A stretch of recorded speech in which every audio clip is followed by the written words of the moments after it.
Hello there, this is Brian with Alpha Training, and this week I have got a fantastic tip for you Excel users who have to work with really large files. Now this tip kind of came out of a couple classes that I've been teaching here recently where we were having to work with really large data sets that were 50, 60 megabytes, sometimes 150 megabytes in size.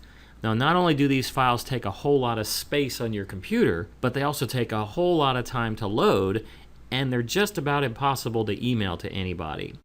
So what I've got for you is a technique that will allow us to resave these files into a different format than what we normally do. This will get the files much smaller, sometimes 50% smaller, sometimes 90% smaller, and also make them load much more quickly. So what I have here is an Excel spreadsheet called Lots of Data, and it is saved in the traditional XLSX format. Now if you'll notice, the file size is just under 7 megabytes in size. Now when I load it, let's just take a ballpark estimate of how long it takes to load. So I'll give it a double click.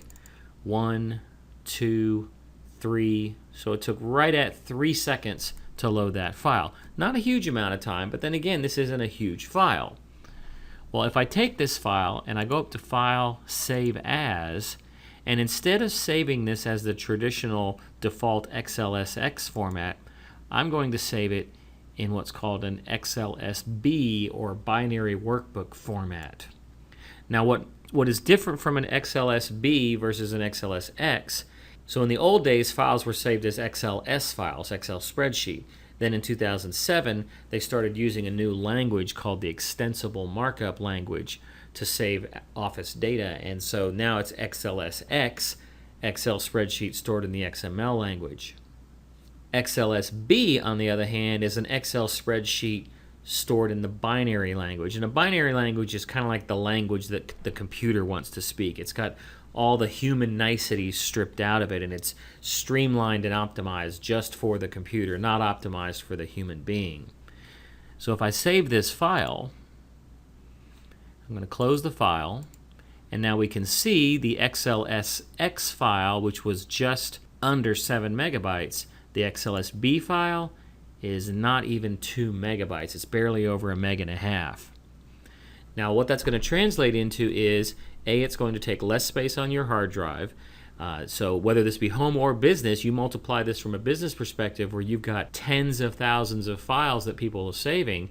If I could reclaim 60% of my hard drive space back, that's going to save the company a lot of money, both in backups and synchronization and just all the extra hard drives to store information. But it's also going to translate into you being able to email this file to people. The original file, not quite 7 megabytes, I'm sure I could email that to about anybody. But when you've got that 150 meg Excel spreadsheet, that's not going to go to anybody through any email system. If I were to resave that in an XLSB format, I could get that 150 meg Excel spreadsheet down to maybe 20 meg, and that at least has a fighting chance of making it through the system. The third advantage to this is going to be your load time. Because the file is smaller and it's optimized for the computer, it loads quicker. So the original file, which took 3 seconds to load, let's take the XLSB and let's time it. So I'll give it a double click and I'll start counting. 1, I didn't even get to a full 1 and it was open. It's been my experience that the larger the file is, the more space you're going to save out of it and the faster it's going to load in terms of what it took to originally.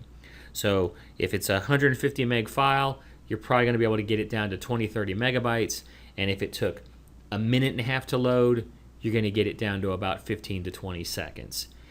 Now for me, if I'm loading large files in and out of the system all day long and I can save 60-70 seconds every time I load up a file, that's going to add up to a huge amount of savings across the days and weeks and months. Plus it's going to make me less frustrated sitting here watching the clock tick away as I load Excel files. Now for those of you who are wondering, what about files that have macros? Don't those have a different extension? XLSX files cannot have macros in them by design, so that's why you have to save it with the XLSM extension, which is Excel spreadsheet with macros. XLSB files are full functionality, so anything you could put in any other Excel file format, can be stored in an XLSB file. And for a lot of you who hate those nagging messages every time you open up an Excel file that has macros in it about enabling macros, that won't happen with an XLSB because everything is open natively. So that's the tip for the week. Be sure to visit the Office Training section on AlphaNet, and don't forget to come back again next week for another great tip. Thanks.